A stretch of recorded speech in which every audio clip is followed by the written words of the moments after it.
యాక్చువల్గా మా ఇంట్లో ఎగ్జాస్టర్ అనేది లేదు. అది బంద్ చేస్తా కిందకని రాదు. ఎగ్జాస్టర్ అనేది లేదు. ఎక్సెల్ ఫ్యాన్ పెడదామన్నా ఇక్కడ యాక్చువల్గా మంచి కిటికీ ఉంది. కాకపోతే దాంట్లో ఏమైందంటే ఆ పిచ్చుకలు గూడు పెట్టేసి దాని దుమ్ము వస్తుంది అనమాట. అందుకని చెప్పి ఓంట్రే ఏం కావాలి నీకు? మాకు చుట్టూ ఖాళీ ఏరియా అయ్యేసరికి ఈ పక్షులు ఎక్కువ ఉంటాయి అనమాట. ఇంకా వెంటిలేషన్ పక్షులు కూడా ఏమన్నారంటే మామయ్య గారు వాళ్ళు కానీ మా డాడీ వాళ్ళు కానీ ఏమన్నారంటే ఫస్ట్ లో ఆ పక్షులు ఉన్న ఇల్లు ఏ దోషము లేని ఇంట్లోనే పక్షులు గూళ్ళు పెట్టి నివసిస్తాయంట. ఆ ఇంటి ఎనర్జీ ఉండదు. అయితే కింద ఓనర్ వాళ్ళు అన్నారు కూడా కావాలంటే తీపిచ్చారు అని చెప్పి అన్నారు. అని కూడా మళ్ళీ మీరు కొత్తగా కాపురం పెట్టి వాటిని తీసేయటం ఎందుకమ్మా, మంచిగా ఉన్నది కదా అన్నారు. అందరూ మీరు తీసేసిన వస్తాయి అన్నారు. సరే ఏసీ దగ్గర వద్దా అనుకున్నాం, ఏసీ దగ్గర తీసేసాం. మళ్ళీ ఎన్ని రోజుల్లో పెట్టింది, 2 రోజుల్లో పెట్టింది. ఇప్పుడు మళ్ళీ ఏసీ యూజ్ చేస్తున్నాం కాబట్టి అంత లేవు. కానీ ఆ గిన్నె తీసేస్తావా? ఇది కూడా అయితే 3 సరిపోతే 4 చిన్నగా చిన్నగా ఒక్క హ్యాండిల్ ఎప్పుడు తీయకూడదు. గబాల హ్యాండిల్ బ్రేక్ అయిపోయింది అనుకో, ఎవరైనా సరే అట్లా పట్టుకొని తీస్తున్నప్పుడు హ్యాండిల్ కర్మజాలక వేడికి ఏమన్నా ఊడిపోయి కింద పడిపోతే బ్లాస్ట్ అయిపోతుంది కుక్కర్. చాలా డేంజర్. మీరు రిక్కీ అల్లరి చేసిన వీడియో పెడతా అన్నారు కదా, ఎప్పుడు పెడతారు? యాక్చువల్ గా ఆ వీడియో నీకు చాలా కామెంట్స్ లో చూసాను నీ వాటిల్లో. మనకేంటంటే ఇంకా ప్రతి వ్లాగ్ లో రిక్కీ గురించే చూపిస్తున్నాం కాబట్టి మళ్ళీ సపరేట్ వీడియో అంటే దానివల్ల కుదరట్లేదు అనమాట. సపరేట్ వీడియో పెట్టాలి అంటే మళ్ళీ కుదరట్లే. ప్రతి వ్లాగ్ లో రిక్కీయే కదా మొత్తం. ఈయన గారే సేట్ గారు, సేట్జీ చిన్నగా సరిపోయింది. ఇప్పుడు ఎగ్ ఫ్రై చేస్తావు, అట్లా వేసేస్తావే ఏముంది అట్లా వేసి ఎగ్ ఫ్రై చేస్తావే, ఎగ్ ఆయిల్ వేసి ఫ్రై చేస్తావా, అట్లా చేసేస్తావా? ఫ్రై చేద్దాం. నువ్వు ఫ్రై చేస్తానంటే మరి నువ్వు సెల్ఫీ పెట్టుకో, నేను వంట చేస్తా. ఎందుకంటే ఈ వాడి మీద పడతాయి చినుకులు, నూనె చినుకులు. వాడే నా దగ్గర ఆగట్లేదు. ఎందుకంటే ప్రతిసారి వీడియో చూసి ఎంత చదువు నా దగ్గర నచ్చేపు కీ అంటనే ఉండు.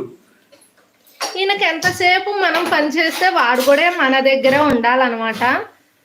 అందుకని ఇంకా ఇట్లా అలా చూసుకో. దాన్ని కూడా చూపించిన ఏం కాలే కానీ శ్రీలత వ్లాగ్స్ లో దిలీప్ ఎందుకు?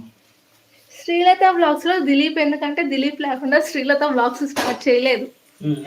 స్టార్టే కాదు, ఎండు కూడా చేయలేదు అనమాట. నువ్వు చెయ్యి అవతల పెట్టు. కుక్కర్ ఉంది అటు, వదిలే వదిలే.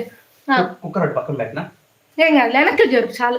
యాక్చువల్ గా నీ వ్లాగ్స్ లో వాళ్ళకి చాలా మందికి నేను కూడా తెలుసు, ఎందుకంటే ఊర్లోకి తెలుసు. అసలు నేను తీసుకుందే నీ ఛానల్ కదా, నువ్వు తెలియకుండా నేను ఎలా తెలుస్తాను?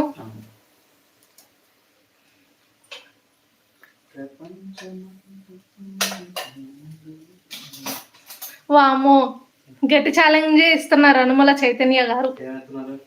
మీరు కళ్ళకి గంతలు కట్టుకొని మీ వైఫ్ కి మేకప్ వేయండి అంట. నార్మల్ గానే నా మీద కాదంట, వాళ్ళ చెల్లి మీద చేస్తారంట. పెద్దగా మేకప్ అంటానికి కూడా ఏం లేదండి, ఏం వేయం మేము. మాలో ఎవరం వేసుకోమన్నమాట. జస్ట్ మేకప్ పౌడర్, కాజల్ అంతే. మిగిలిన ఏవి యూజ్ చేయాల. ఓన్లీ మ్యారేజ్ అప్పుడు, ఎంగేజ్మెంట్ అప్పుడు యూజ్ చేసినట్టున్నా అంతే. తర్వాత ఇంకెప్పుడు యూజ్ చేయాల. మా చెల్లి వాళ్ళ పిల్లలు 3 పిల్లలు, 2 పాపలు, 1 బాబు. బాబు చిన్న బాబు. పాపలు అయితే 2 పాపలు. ఒక అమ్మాయి భరతనాట్యం డాన్సర్ లాగా ఉంటది, ఒక అమ్మాయి సినిమా హీరోయిన్ లాగా ఉంటది. వాళ్ళకి మేకప్ వేసి చూపిస్తారంటే విజయవాడకి ఎప్పుడు వస్తారు? ఎవరు? ఇంకా ఏం ప్లాన్ చేయలేదండి. ఈయనకి లీవ్స్, అది boys in the earth Teja, ఏం ప్లాన్ చేయాల. ఎందుకంటే ఈయనకు ఉండే లీవ్సే 4 or 5. ఆ 5 days లో మేము ప్లాన్ చేసుకునే వస్తున్నాం. అసలు కుదరట్లేదు. అసలు మేము ఊరు వచ్చి కూడా 3 months అవుతుంది అనమాట. అంటే నేను అక్కడ 1 month ఉన్నా కాబట్టి నాకు 3 months, నీకు 4 months.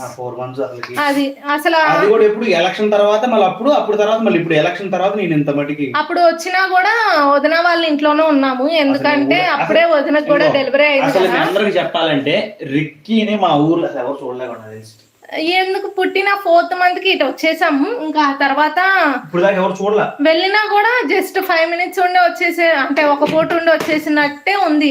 అసలు అక్కడ కూడా ఎక్కువ లేమన్నమాట. అందుకని మేము ఏది ప్లాన్ చేయలేకపోతున్నాం. ఎటు రావాలన్నా చూసుకోవాల్సి